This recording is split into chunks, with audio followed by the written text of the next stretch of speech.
Les regards sont plus que jamais braqués en ce début d'après-midi vers la Gironde. Les heures qui arrivent pourraient être décisives pour la suite. Au moment où je vous parle, le méga-feu qui a ravagé 42 000 hectares est toujours considéré comme stabilisé. Il pourrait repartir très vite. Un brasier sur lequel un vent orienté sud-est devrait souffler de nouveau ces prochaines heures. Ce vent tant redouté par les pompiers est annoncé, tout comme une nouvelle vague de chaleur défavorable. Je vous propose d'écouter pour commencer comment les sapeurs-pompiers appréhendent ces prévisions de Météo France et ce qu'elles pourraient générer sur le terrain. En fonction des secteurs et en fonction des endroits, plus vous avez de concentration de massifs et si le feu reprend dans ces massifs forestiers, là ça peut repartir et si on régénère l'incendie, on n'est plus sur des reprises, on est sur un feu qui se développe. Là en l'occurrence on est le matin simplement sur des reprises, vous voyez, avec une ampleur limitée, mais néanmoins on traite l'ensemble des reprises. Cet après-midi, avec le vent qui va changer d'orientation à l'est et vers 15 heures et l'augmentation des températures caniculaires, eh bien dans ce cas-là, oui, ça va nous poser de grosses difficultés. Voilà pour ce pompier interrogé par Olivier Fessol qui se trouvait il y a moins d'une heure maintenant en pleine forêt. On va vous retrouver Olivier, bonjour. Vous étiez donc avec ce lieutenant-colonel tout à l'heure que vous interrogiez. Vous avez rejoint depuis le centre de commandement. Juste derrière vous, ce sont les images qu'on aperçoit à l'écran. Une reprise de feu du côté de Lège-Cap-Ferret que vous nous confirmez. Je vous vois hocher de la tête. Olivier, c'est cela, c'est reparti derrière vous. Oui, tout à fait au nord de la péninsule du Cap Ferret, un peu plus au sud de l'endroit où nous a amené le lieutenant-colonel Pitot il y a moins d'une heure. Une reprise des flammes semble se profiler. Effectivement, un panache de fumée s'élève. Ça faisait plusieurs heures, voire même une journée qu'on n'avait pas vu autant de fumée ici dans le ciel de la Gironde. De l'autre côté, ici, se trouve le poste de commandement. Les 42 000 hectares qui ont été traversés par les flammes sont quadrillés en zones très précises par les hommes du poste de commandement et chaque zone correspond à une équipe et des moyens différents. Car les 2750 pompiers mobilisés ici en rotation viennent de territoires différents.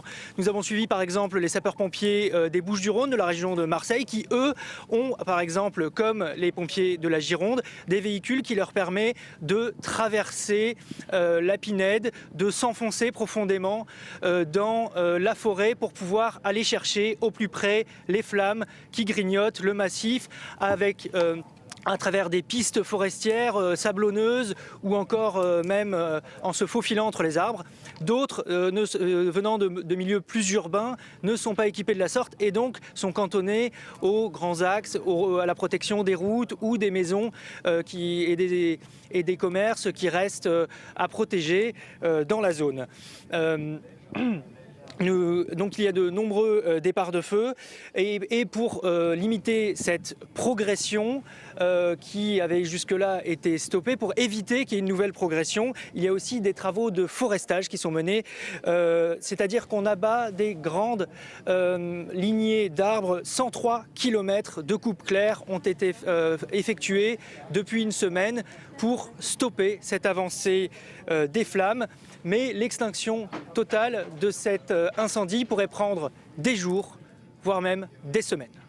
Merci beaucoup Olivier Fessol, donc au plus près, donc qui nous confirme à l'instant la reprise de ce feu, donc du côté de Lège-Cap-Ferret. Vous apercevez ici cette colonne de fumée en direct, cette fumée noire, un signe donc que le feu repart. C'est l'un des scénarios évidemment redoutés par ces pompiers en raison de ces prévisions météorologiques. On vous annonce depuis hier cette nouvelle vague de chaleur, ces températures qui vont monter au fur et à mesure de l'après-midi, accompagnés de vents secs, de vents venus du sud-est et qui ont poussé tout à l'heure, les autorités locales à évacuer de nouvelles personnes. On a appris avant ce retour de la chaleur que 4000 personnes des hébergements touristiques de Lacanau avaient été évacuées en anticipation depuis le début du méga-feu le 22 juillet au nord du bassin d'Arcachon. Ce sont près de 220 000 personnes qui ont connu pareille pareille situation. Le point donc en images sur ces derniers départs, c'était en fin de matinée du côté de Lacanau, expliqué par nos confrères de France 2. Regardez. Les pompiers sont venus siffler la fin des vacances. Tous les campings de Lacanau ont reçu l'ordre d'évacuer ce matin à 9 h. Un coup dur forcément pour les vacanciers. Fin des vacances. Vous étiez arrivé quand? On est arrivé il y a 3 jours, samedi dernier. Ça fait mal. Ça fait très mal. Bien déçu, parce qu'on attend nos vacances depuis 1 an et puis voilà quoi. Du coup, au bout de 3 jours, il faut rentrer à la maison. On va à Toulouse où j'ai une sœur, elle ne le sait pas encore. Hein. Vous reviendrez pas? Ah non, et la prochaine, on habite la banlieue, donc la banlieue parisienne, ça fait un peu loin quand même. Hein. En cause, le vent qui pourrait se lever à nouveau en milieu de journée et pousser l'incendie en direction de cette station balnéaire très fréquentée. Alors, pendant que le balai des bombardiers d'eau s'intensifie au-dessus de leur tête, les campeurs doivent faire vite. Le personnel, lui, tente de faire au mieux. Si on commence à stresser, les clients vont encore plus stresser. Donc là, on a le sourire, on rigole avec eux, même eux, ça leur fait plaisir de nous voir souriants. Ça les rassure aussi d'un côté, c'est l'avantage. C'est difficile pour les gens qui habitent ici. Donc on va rentrer, on sera en sécurité, c'est triste. Mais bon, ce ne sont que des vacances. 4000 personnes au total ont été évacuées ce matin dans la commune de Lacanau. Voilà, et on est tout de suite en direct avec Alain Rousset, qui est président de la région Nouvelle-Aquitaine. Bonjour et merci d'être avec nous. On vient de voir ces images de touristes contraints d'évacuer par, évidemment, on le comprend, en mesure de précaution. On imagine que ce genre de décision est difficile à prendre, mais qu'elles sont inévitables au vu de la situation au moment où l'on se parle. Oui, peut-être. En tout cas, devant ces feux extrêmes, il faut qu'on tire des leçons. On n'a pas tiré de leçons des incendies de 2022. Pas vraiment. On doit faire des coupe-feux. Vous avez évoqué une centaine de kilomètres. Mobiliser du matériel qui est prêt, volontaire, pour le faire. Mais en tout cas, sur le plan de l'économie, les choses sont très graves. Le tourisme est un poumon de la Nouvelle-Aquitaine, de l'Aquitaine et de la Gironde. Donc, il va falloir rassembler tout cela pour que dans les années qui viennent, nous ayons non pas un retour de flamme, mais un retour du développement économique derrière. Il y a des milliers d'emplois sur la foresterie, 40 000 à peu près, sur le tourisme beaucoup plus. Donc vous vous doutez qu'il y a une grande douleur de voir ces flammes, de voir ces feux qui renaissent, qui nous interrogent. De la douleur et de la colère aussi, peut-être. Je me permets de vous couper. Vous avez commencé par ces mots. On n'a pas tiré les leçons de 2022, des mots peut-être en contradiction avec ce que les autorités répètent depuis quelques jours. On a assisté hier à 3 réunions de crise. Emmanuel Macron s'est déplacé sur le terrain, mettant en avant des moyens, la mobilisation de pompiers. Pour vous, depuis 2022, en 4 ans, rien n'a changé, ou en tout cas, ça n'est pas suffisant. La mobilisation des sapeurs-pompiers de Gironde, de toute l'Aquitaine, de toute la France est assez exceptionnelle. D'ailleurs, nos lycées en accueillent beaucoup et de la meilleure manière possible pour les reposer. Et je pense que quand on fait des pare-feux à la dernière minute, cela retarde le positionnement des camions de pompiers et des pompiers, parce que la bataille terrestre, elle est essentielle. Il faut aussi qu'on ait une bataille aérienne, tant en termes de surveillance de feu avec des drones qu'en termes d'attaque au feu immédiat, et peut-être qu'on n'a pas tiré toutes les leçons de 2022. En tout cas, c'est un peu ce que l'on ressent ici au niveau de la Gironde et de l'Aquitaine. Ce que j'entends aussi dans vos mots, c'est l'inquiétude peut-être pour demain, pour tout le secteur économique touché. Le ministre de l'économie hier a dit 13 000 entreprises à l'arrêt. Il y a eu des réunions hier, et il y en aura d'autres. Je crois une nouvelle réunion qui a été annoncée ce matin et qui est convoquée jeudi à Bercy pour évoquer les éventuelles mesures qui pourraient être prises et décidées d'un commun accord avec les assureurs pour prendre le relais de ces entreprises, de ces patrons qui sont très inquiets aujourd'hui. Alors, on a une vraie inquiétude économique que la région, parce que c'est sa compétence et sa connaissance, relaie. On a d'abord des entreprises stratégiques ici en région, liées à la fusée Ariane, liées au matériel militaire qui accompagne l'Ukraine aujourd'hui. Donc vous vous doutez que ce sont des sites qui travaillent sur des matériaux explosifs et il faut qu'on change de paradigme. Jusque-là, on analysait la sécurité d'un site dit Seveso avec des risques d'explosion interne. Aujourd'hui, c'est sur l'extérieur. Il va falloir faire porter l'attention. C'est-à-dire, quelle est la surface autour de ces sites? Je pense à l'entreprise Roxel, je pense à Ariane Group, je pense à Safran, à Dassault. Comment on va pouvoir protéger un site d'une manière beaucoup plus préventive plutôt que de faire tout évacuer. Donc, on a aujourd'hui un défi aussi à relever dont la décision appartient certes à l'État, à la préfecture, de pouvoir assurer la maintenance de ces sites. Ce sont des sites sensibles, donc il faut qu'il y ait des autorisations qui seront apportées au cas par cas pour que des salariés assurant la maintenance de ces sites puissent revenir sur site. Ce qui n'est pas le cas, évidemment, toujours pas le cas aujourd'hui. Un mot peut-être, Alain Rousset, des heures qui arrivent. On était il y a quelques instants avec notre envoyé spécial au poste de commandement juste derrière lui. Une reprise de feu très visible et très nette au niveau de Lège-Cap-Ferret. On connaît les conditions météorologiques du jour qui nous sont annoncées et confirmées depuis hier. Est-ce que vous êtes inquiet en ce début d'après-midi ? Bien sûr. Bien sûr, demain, la canicule revient. Et donc, mais je suis inquiet aussi sur les sites de Lacanau et du Porge. La ville du Porge a été la ville la plus touchée puisque plus de 180 maisons ont été détruites. Et on a plein de problèmes. D'abord, il y a une souffrance morale de la part de beaucoup de familles déplacées. Donc, il faut créer des postes de secours avec un soutien psychologique. C'est ce que on a discuté avec l'ARS. Il faut aussi qu'on prépare le retour. Mais dans quel logement? Vous imaginez un peu moins de 200 maisons. Comment va-t-on faire pour accueillir ces personnes? Donc, il faut qu'on se place.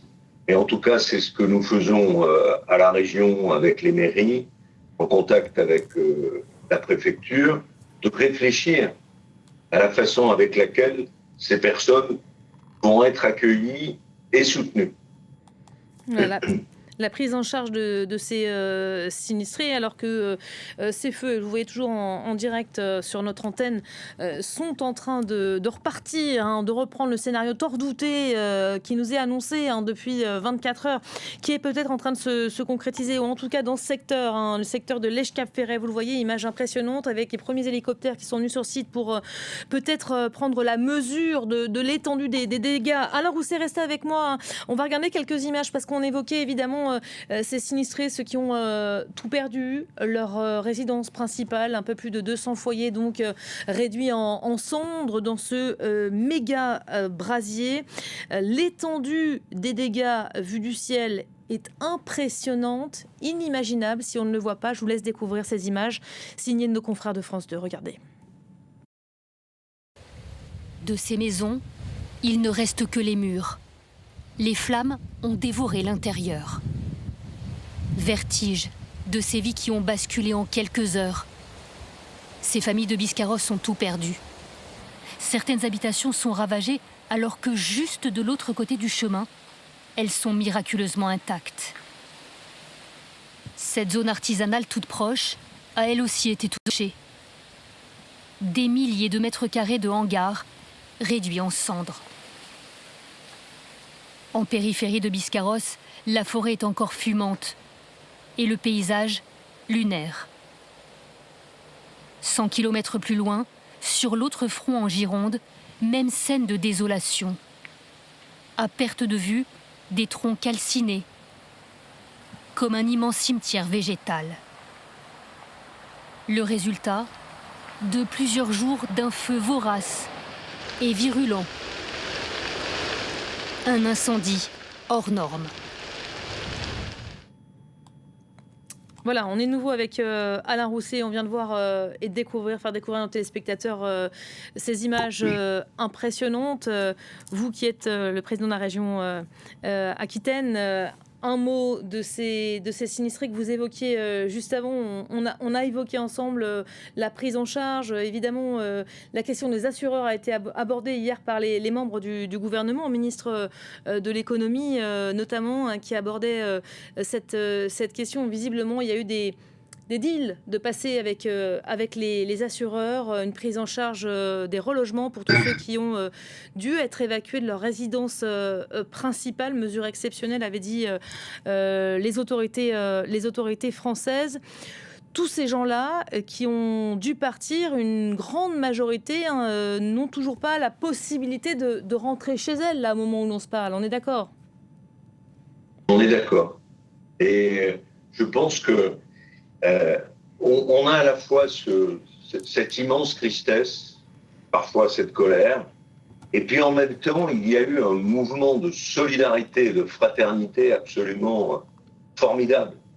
Je suis allé visiter un certain nombre de lycées qui ont été ouverts, je pense à Créon notamment, où on a accueilli des personnes des EHPAD, où la municipalité et des bénévoles sont venus apporter des repas, transporter, soigner la ville de Lormont, aussi où il y a eu l'accueil de plusieurs colonies. Hier, j'étais dans un lycée de Bordeaux, à Toulouse-Lautrec, où on accueille des familles qui ont déjà été déplacées à la foire exposition, dans les bâtiments de la foire exposition, et qui vont pouvoir se reposer et trouver un environnement avec des équipements sanitaires, des jeux pour les enfants, et donc il faut qu'on pense aussi à cette souffrance morale et régler ensuite les problèmes d'indemnisation par les assurances. Le temps des assurances est parfois trop long parce qu'il faut reconstruire. Qu'est-ce qu'on fait en attendant de rebâtir une maison ? Il faudra vraisemblablement, compte tenu de l'impact et de la violence du feu et des températures, détruire en totalité, reconstruire. Mais reconstruire peut-être d'une autre manière, avec d'autres matériaux, en s'éloignant de la forêt, parce qu'on voit bien dans toutes les images qui ont été évoquées, c'est qu'un cadre bucolique peut devenir un cadre assassin très rapidement avec le feu. Donc il faut qu'on repense aussi une partie de l'urbanisme dans ces constructions Ça, en c'est Gironde. toute la réflexion, pardon, mais c'est toute la réflexion politique qu'il faudra engager après, peut-être commencer à l'engager maintenant, mais on n'y est pas du tout. Là, la priorité, peut-être, au moment où l'on se parle, ce sont ces images. Excusez-moi, mais je nous ramène à ce qui est en train de se jouer en ce moment, ce feu qui est en train de repartir, et ces images qu'on vous montre en direct de Lège-Cap-Ferré, reprise du feu, et même si l'un n'empêche pas l'autre. Je voudrais juste qu'on donne la parole à Olivier Fessol quelques instants pour prendre des nouvelles, parce que ça se passe juste derrière vous, Olivier, vous qui êtes au poste de commandement juste à côté de Lège-Cap-Ferré. On a ces images en plein pot à l'écran. On vous entend, Olivier. Quelle est la situation vu d'ici? Ça semble assez conséquent. Est-ce que vous êtes en mesure de confirmer? Oui, tout à fait. Alors depuis quelques minutes, 5 à 6 personnes du poste de commandement se relaient autour d'une carte pour aller positionner des renforts et attaquer cette reprise qui semble, vue d'ici, assez importante.